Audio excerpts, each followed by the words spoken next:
kami dari kelompok 4 ingin melaporkan laporan analisis dan visualisasi penjualan e-commerce pada tahun 2025 dengan itu matkul data analitik dengan dosen Bapak Manarul. Sebelum itu, perkenalkan terlebih dahulu, saya Jovano Ganesitki dengan NPM 22431500616. Saya Vina Magiagrana dengan nomor NPM 2004. Saya Nanda Rizky dengan sekian penjelasan dari kami. Tugas besar dapat Saya dengan resume dengan NPM 2024 Oke, selanjutnya video akan kami jelaskan satu persatu di video berikutnya. Sampai ketemu di video berikutnya. Bye bye. Oke, pada kesempatan kali ini saya akan menjelaskan mengenai dataset yang kelompok kami gunakan. Nah, dataset ini kami buat sendiri dengan bantuan ChatGPT. Nah, saya memberikan instruksi mengenai jenis data yang saya butuhkan, yaitu data transaksi e-commerce yang berisi informasi seperti tanggal transaksi, nama produk, kategori, jumlah penjualan, harga, metode pembayaran, dan lain-lainnya. Selain itu, ChatGPT menghasilkan dataset yang dengan struktur yang menyerupai data transaksi pada bisnis e-commerce. Nah, ini kita lihat bagaimana di ChatGPT-nya. Oke, ini dia prompt yang saya gunakan. Nah, ini ChatGPT ngasih, tapi di sini ChatGPT udah kebingungan, jadi saya langsung aja bilang dibuat ke Excel saja langsung. Nah, di sini ChatGPT langsung ngasih data setnya. Ini data setnya. Nah, kita langsung cek aja ke data setnya, teman-teman. Maksudnya langsung lihat datanya, kita cek dulu, oke? Oke, ini sekarang kita ngecek datanya ya. Nah, ini datanya sih udah tadi saya udah cek juga, sudah sesuai ya teman-teman. Kita ada order ID, tanggal, terus ini tanggal apa ini tadi ya? Tanggal aja, customer ID, kota, kategori, produk, quantity, terus harga satuan, diskon per persen, terus habis itu diskon persen, terus total penjualan. Nah, ini tadi udah cek saya ke bawah, ada 500 kolom. Nah, tadi ya. Nah, ada 500 kolom nih. Oke. Nah, sebenarnya ini jadi cuman satu data aja. Tapi nanti untuk merelasikannya ada yang kita pisahkan di tabelnya ketika di Power BI-nya ditransform datanya. Oke. Jadi mungkin saya kasih lihat datanya kayak ini aja. Jadi data kita buat sendiri dibantu dengan ChatGPT, teman-teman. Oke. Terima kasih. Kita cek lanjut selanjutnya. Oke. Jadi tadi setelah mengecek datanya, mengecek datanya sudah benar, nanti kita pas di Power BI-nya kita transform data dan lain sebagainya. Seperti yang tadi saya bilang, kita ada bagi beberapa kolom, terus ada menambahkan kolom juga, nambahin tabel, ada berbagai tabel kita tambahin kayak total penjualan dan lain sebagainya. Terus kita relasiin, baru kita buat visualisasinya. Oke, data yang tadi udah siap, kemudian kami olah menggunakan Excel dan Power BI untuk membuat berbagai visualisasi seperti total penjualan, total pendapatan, dan lain sebagainya. Dari hasil visualisasi tersebut, saya dapat memperoleh informasi yang berguna untuk melihat performa penjualan dan membantu pengambilan keputusan. Nah, alasan kami membuat dataset sendiri adalah agar data yang digunakan sesuai dengan kebutuhan tugas dan memiliki struktur yang lengkap sehingga lebih mudah dianalisis. Terima kasih. Ini nanti kami kasih lihat hasil visualisasinya.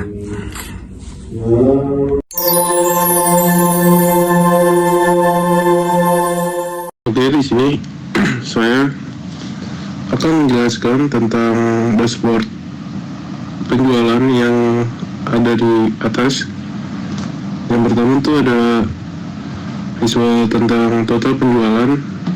Jadi visualisasi KPI menunjukkan bahwa total penjualan selama tahun 2020 mencapai 399.968.750 perak atau dibulatkan menjadi sekitar 400 juta.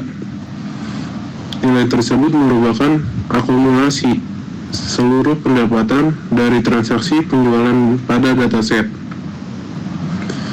Yang kedua itu jumlah transaksi. Jadi KPI jumlah transaksi menunjukkan terdapat 500 transaksi yang berhasil dilakukan selama periode analisis. Jumlah ini menggambarkan keseluruhan transaksi yang tercatat pada dataset.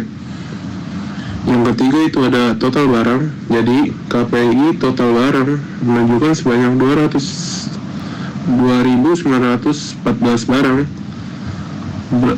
berhasil terjual, ditampilkan sebagai 3.000 karena pembulatan. Nilai ini merupakan total seluruh produk yang terjual dari berbagai kategori. Yang keempat itu ada 5 kota dengan penjualan tertinggi. Jadi grafik batang menunjukkan 5 kota dengan total penjualan terbesar, yaitu pertama ada Yogyakarta memperoleh total penjualan sekitar 991 juta. Yang kedua itu ada Bandung sebesar 86 juta. Yang ketiga itu ada Surabaya sebesar 80 juta. Yang keempat itu ada Medan sebesar 73 juta. Yang kelima itu ada Jakarta sebesar 69 juta. Jadi Yogyakarta menjadi kota dengan kontribusi penjualan terbesar. Informasi ini menunjukkan bahwa wilayah tersebut memiliki potensi pasar tinggi sehingga dapat menjadi prioritas dalam penyusunan strategi pemasaran maupun pengembangan bisnis. Yang kelima itu ada total barang berdasarkan bulan dan kategori. Jadi grafik batang bertumbuh memperlihatkan jumlah barang yang terjual setiap bulan berdasarkan 4 kategori, yaitu elektronik, fashion, kecantikan, dan rumah. Bulan dengan jumlah barang terbanyak adalah bulan Agustus sebanyak 320 barang, diikuti Maret sekitar 209 barang, 298 barang, dan Juli sekitar 294 barang. Sementara itu, jumlah barang paling sedikit terjadi pada September, yaitu sekitar 145 barang. Yang keenam itu ada jumlah transaksi berdasarkan bulan. Jadi grafik menunjukkan perubahan jumlah transaksi setiap bulan. Jumlah transaksi tertinggi terjadi pada September sebanyak 60 transaksi, sedangkan transaksi terendah itu terjadi pada Oktober sebanyak 25 transaksi. Yang ketujuh itu ada jumlah barang berdasarkan kategori. Jadi diagram lingkaran menunjukkan distribusi jumlah barang berdasarkan kategori. Jadi hasil visualisasi menunjukkan kategori rumah menyumbang sebanyak 830 barang atau sekitar 28,48%. Kategori kecantikan menyumbang sebanyak 738 barang atau sekitar 25,33%. Kategori elektronik menyumbang sebanyak 725 barang atau 24,88%. Kategori fashion menyumbang sebanyak 621 barang atau sekitar 21,31%. Yang ke-8 itu ada tabel di kategori. Jadi tabel di sisi kanan menyampaikan rincian jumlah barang total penjualan setiap produk. Yang pertama itu ada kategori rumah, memiliki total 830 barang dengan total penjualan sekitar 119.601.250 perak. Terdiri dari produk rak sebesar 335 barang, kursi sekitar 279 barang, dan lampu sekitar 21 barang. Jadi di sini ada kategori kecantikan sebanyak 738 barang dengan total penjualan sekitar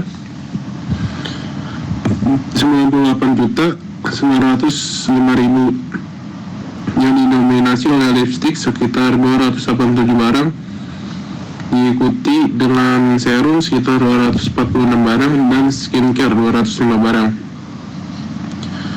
Yang selanjutnya itu ada kategori elektronik memiliki 725 barang dengan total penjualan sekitar 102.713.750 perak dengan hasil keyboard sebanyak 300 barang, sebagai penjualan terbanyak. Kemudian headset 222 barang dan mouse sekitar 203 barang. Yang terakhir tuh ada kategori fashion memiliki 621 barang dengan total penjualan sekitar 82.748.750 perak. Jadi secara keseluruhan menunjukkan bahwa selama tahun 2025 terdapat 500 transaksi dengan total penjualan sekitar 400 juta dan 2.914 barang terjual. Yogyakarta menjadi kota penjualan dengan tertinggi. Kategori rumah mendominasi jumlah barang yang terjual, sedangkan aktivitas transaksi dan jumlah barang mengalami fluktuasi pada setiap bulan. Dashboard ini memudahkan pengguna dalam menganalisis performa penjualan berdasarkan kota, kategori produk maupun periode waktu. 4.2 yaitu insight. Nah, berdasarkan dashboard yang telah dibuat, diperoleh beberapa informasi penting mengenai kondisi penjualan selama tahun 2025. Yang pertama, total penjualan ini mencapai sekitar 400 juta dari 500 transaksi dengan jumlah barang yang terjual sebanyak 2.914 unit. Hasil tersebut menunjukkan bahwa aktivitas penjualan berlangsung secara konsisten selama periode penelitian. Yang kedua, berdasarkan wilayah penjualan, yang dimana Yogyakarta ini menjadi kota dengan total penjualan tertinggi dibandingkan kota lainnya. Kondisi ini menunjukkan bahwa wilayah tersebut memiliki potensi pasar yang besar sehingga dapat menjadi prioritas dalam menyusun strategi pemasaran maupun pengembangan bisnis.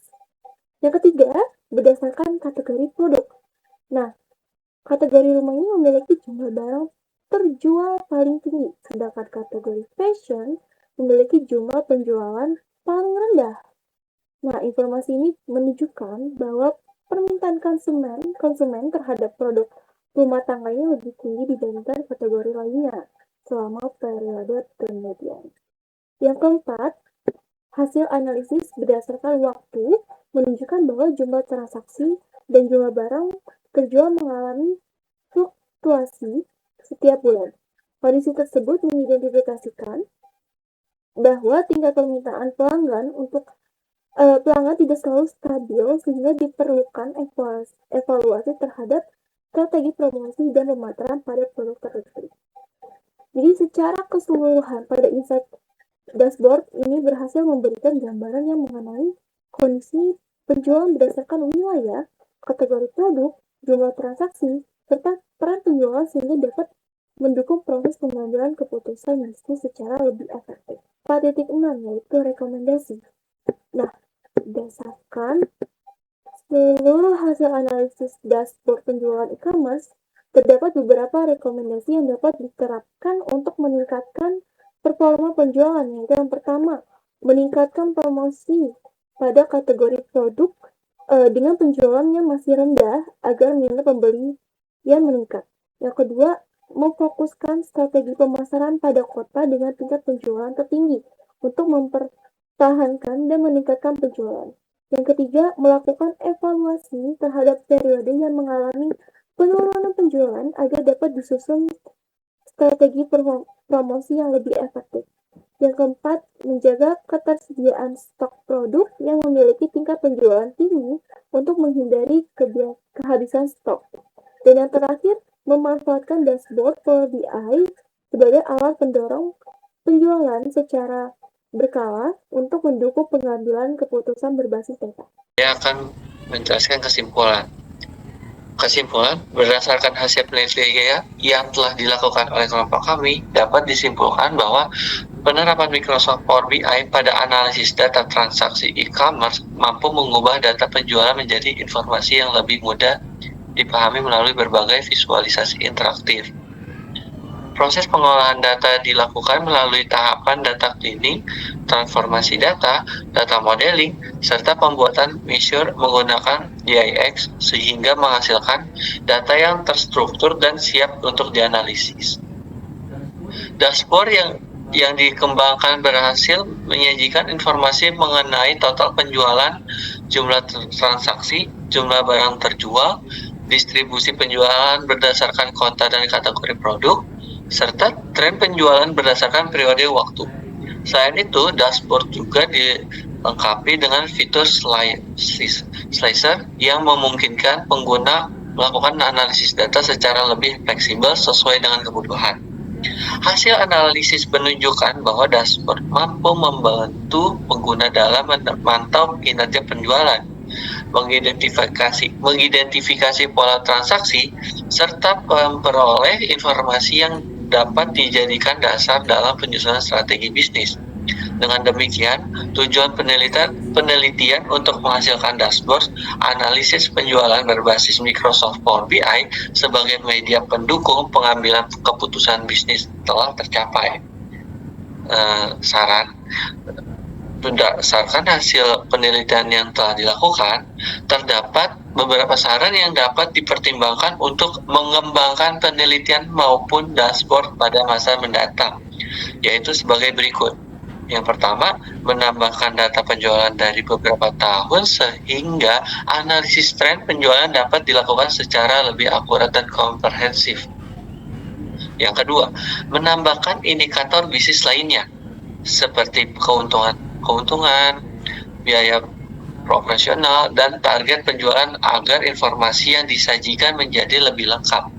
Yang ketiga, mengembangkan dashboard dengan fitur yang lebih interaktif seperti drill through dan drill down, sehingga pengguna dapat melakukan analisis data secara lebih rinci.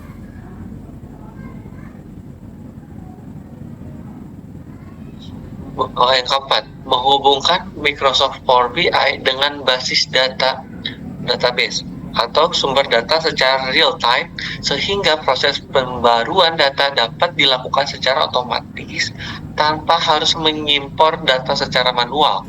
Yang kelima, menambahkan indikator Key Performance Indicator atau KPI untuk memudahkan pengguna dalam memantau pencapaian target penjualan dan mengevaluasi kinerja bisnis secara berkala.